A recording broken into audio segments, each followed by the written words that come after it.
Shalom, selamat pagi. Wah, senang sekali bisa berjumpa dengan Anda di hari Senin pagi ini.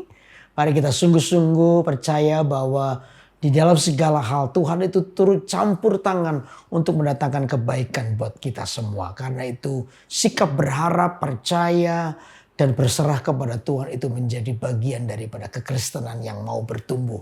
Untuk itu izinkan Tuhan bekerja sementara firman Allah disampaikan dengan sangat sederhana. Anda menjadi orang yang mudah diubahkan oleh Tuhan. Amin. Untuk itu terlebih dahulu kita berdoa.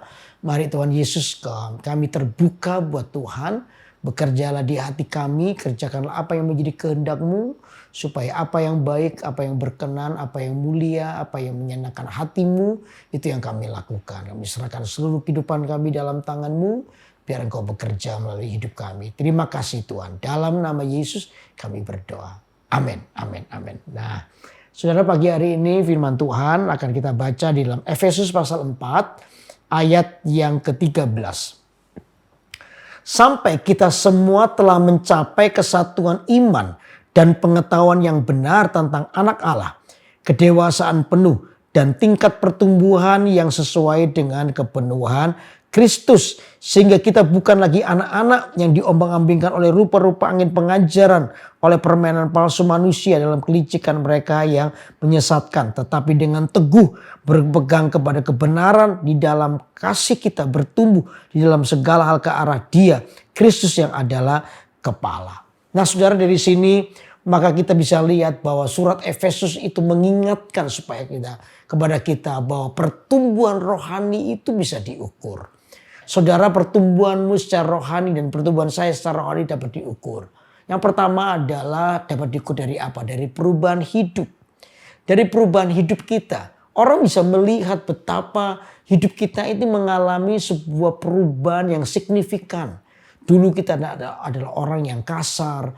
Dulu kita adalah orang yang sesat. Dulu kita ini adalah orang yang tidak pernah serius di dalam Tuhan. Tapi hari ini kita kedapatan menjadi orang yang jujur, orang yang baik, orang yang bekerja keras, orang yang tidak meremehkan orang lain. Hidup kita ini mengalami sebuah perubahan. Nah, itulah makanya tujuan daripada Kristus datang, ya, supaya kita dikatakan mencapai kesatuan iman dan pengetahuan yang benar tentang anak Allah, kedewasaan penuh dan tingkat pertumbuhan yang sesuai dengan kepenuhan Kristus. Kita ini sungguh-sungguh terlihat hidup kita. Apa yang berubah? Karakter kita. Karakter kita mengalami perubahan. Ya, kita ini menjadi orang yang mudah mengampuni. Mudah mengampuni orang lain.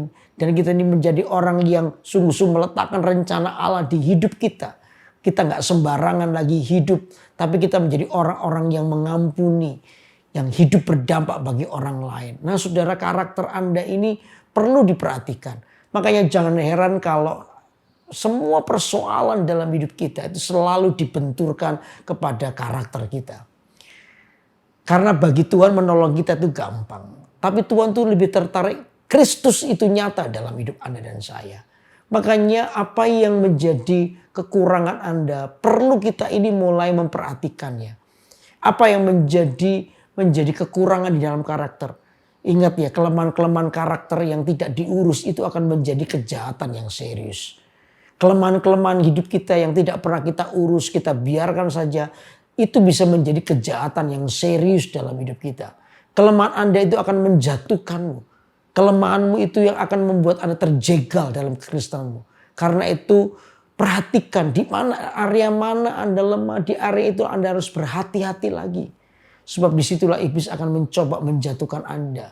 Lewat pengaruh-pengaruh yang buruk. Lewat orang lain. Supaya kita ini tidak bisa memenuhi rencana Allah.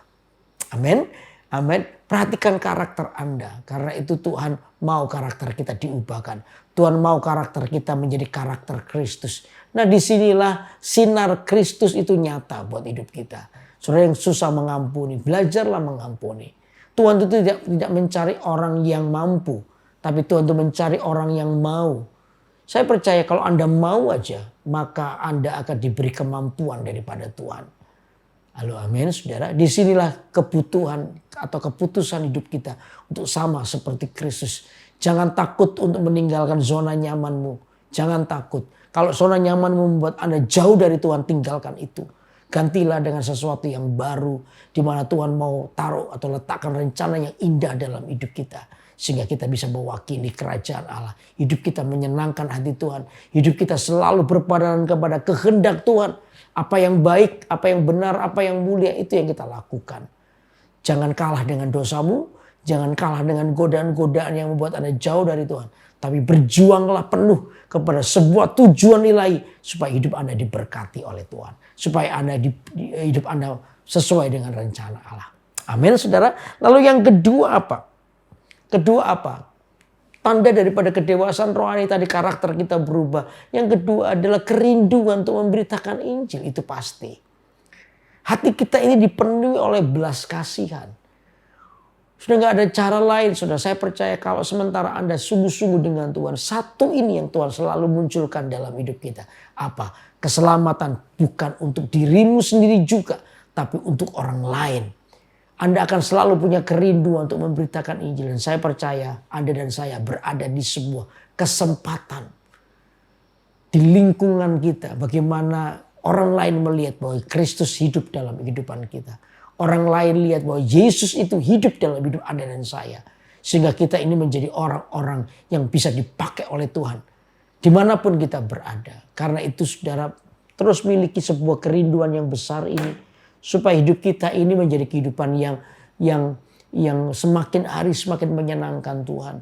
Dan bisa dipakai oleh Tuhan. Makanya itu Paulus pernah berkata dalam 1 Korintus pasal 13. 1 Korintus pasal 13 ayat 16. Ya, saya akan baca buat saudara 1 Korintus 13 ayat 16 dikatakan begini bahwa 1 Korintus 13 salah. Sebentar ya, 1 Korintus pasal 13 ayat yang ke-6 dikatakan. Ayat ke-5 dikatakan begini. Ia tidak melakukan yang tidak sopan dan tidak mencari keuntungan diri sendiri. Ia tidak pernah pemarah dan tidak menyimpan kesalahan orang lain. Dari sini kita jelas bahwa orang-orang yang mengalami perubahan karakternya. Lalu yang kedua, ada sebuah kesempatan untuk memberitakan Injil. Kenapa? Orang ini sudah dibebaskan. Tidak lagi pemarah. Dikatakan tidak lagi berlaku tidak sopan. Ia tidak mencari keuntungan diri sendiri. Ia tidak memarah atau menyimpan kesalahan orang lain. Saya percaya ketika Anda tidak menyimpan kesalahan orang lain. Hidupmu akan jadi berkat. Orang lain akan melihat, loh kamu kok bisa begitu ya. Kamu kok gak dendaman ya. Dulu kamu kan sangat mudah benci dendam. Tapi sekarang kok tidak ya. Dulu kamu seorang yang begini, sekarang kok berubah ya. Apa rahasianya? Kristus itulah rahasianya. Sehingga hidup kita mengalami perubahan. Hidup kita menjadi berkat bagi orang lain. Saudara dan saya ditetapkan Tuhan untuk dipakai olehnya. Nah, kerinduan yang seperti ini akan muncul dalam hatimu. Untuk Anda bisa menyampaikan kabar baik kepada orang lain. Ya, tidak akan pernah keselamatan itu jatuh dalam dirimu sendiri. Tapi untuk orang lain juga. Karena itu mari kita mengalami sebuah perubahan ke arah Kristus. Di mana yang pertama karakter hidup kita mengalami perubahan. Lalu yang kedua ada muncul sebuah kerinduan untuk kita memberitakan Injil bagi orang lain. Saudara adalah Injil yang terbuka. Tingkah lakumu, tindakanmu itu akan sungguh-sungguh dilihat oleh banyak orang. Hidupan saya dilihat banyak orang. Bagaimana saya melepaskan pengampunan. Bagaimana saya tidak marah. Bagaimana saya tetap bertindak sopan. Itu dilihat orang. Dan hidup kita menjadi berkat bagi banyak orang. Sehingga Tuhan pakai hidup kita secara maksimal. Amin. Karena itu biar pagi hari ini saudara-saudara ambillah keputusan. Saya mau berubah. Saya mau berubah. Karena itulah tujuan Tuhan datang. Itulah tujuannya supaya karya keselamatan itu ada padamu. Tidak pada orang lain. Karena itu biar pagi hari ini mari kita bawa hidup kita kepada Tuhan. Saudara yang pagi hari ini mengambil keputusan saya mau diubahkan. Saya mau berubah dari karakter-karakter yang buruk. Saudara, angkatlah tanganmu. Ya mungkin ada beberapa orang berkata, saya tidak mampu Pak, saya ini suka marah. Susah sekali mengendalikan amarah. Saya percaya kalau Anda sendiri mungkin Anda susah. Tapi Tuhan bersamamu. Asal Anda mau saja, Tuhan pasti mengubah hidupmu. Katakan amin. Tuhan pasti mengubah hidup kita. Amin. Kalau Anda hari-hari yang suka marah, mari angkat tanganmu. Ya, saya akan berdoa supaya karakter Anda diubahkan. Gampang tersinggung, tidak bisa mengampuni, angkat tanganmu. Saya akan berdoa buat saudara.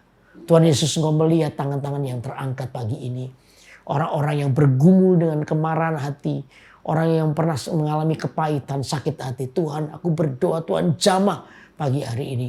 Mereka akan mengalami perubahan. Mereka akan menjadi orang Kristen yang mengalami perubahan ke arah Kristus. Karena karakter mereka mengalami perubahan. Tuhan, Kau menjamahnya. Satu kerinduan ada di hatinya setelah itu. Yaitu memberitakan Injil bagi orang lain. Biar hidup mereka menjadi berkat, menjadi terang bagi orang lain. Aku berdoa sekarang dalam nama Yesus. Terjadi sebuah perubahan dalam hidup kami. Terima kasih ya Tuhan, kami bersyukur karena Engkau sungguh baik dalam kehidupan kami. Hamba berdoa biar firman-Mu ini boleh jatuh di tanah yang baik dan sungguh-sungguh melembutkan hati kami. Dalam nama Yesus, hamba sudah berdoa. Haleluya. Amin, amin, amin. Senang sekali itu terus menyampaikan firman Allah bagi Anda. Tetap ikuti acara Kurenungkan Firman-Mu tiap hari Senin pukul 6 pagi waktu Indonesia bagian Barat dan pukul 7 pagi waktu Indonesia bagian Tengah. Saya percaya Anda akan diberkati ya. Saksikan ini di YouTube Kalimantan, GMS Kalimantan, sehingga Anda semua bisa diberkati. Yang belum subscribe silakan subscribe, tekan loncengnya ya, tulis komen juga kalau Anda diberkati supaya Anda akan tidak terlewatkan dari acara-acara yang akan membangkitkan rohani Anda. Sampai ketemu minggu depan, Tuhan memberkati. Bye bye.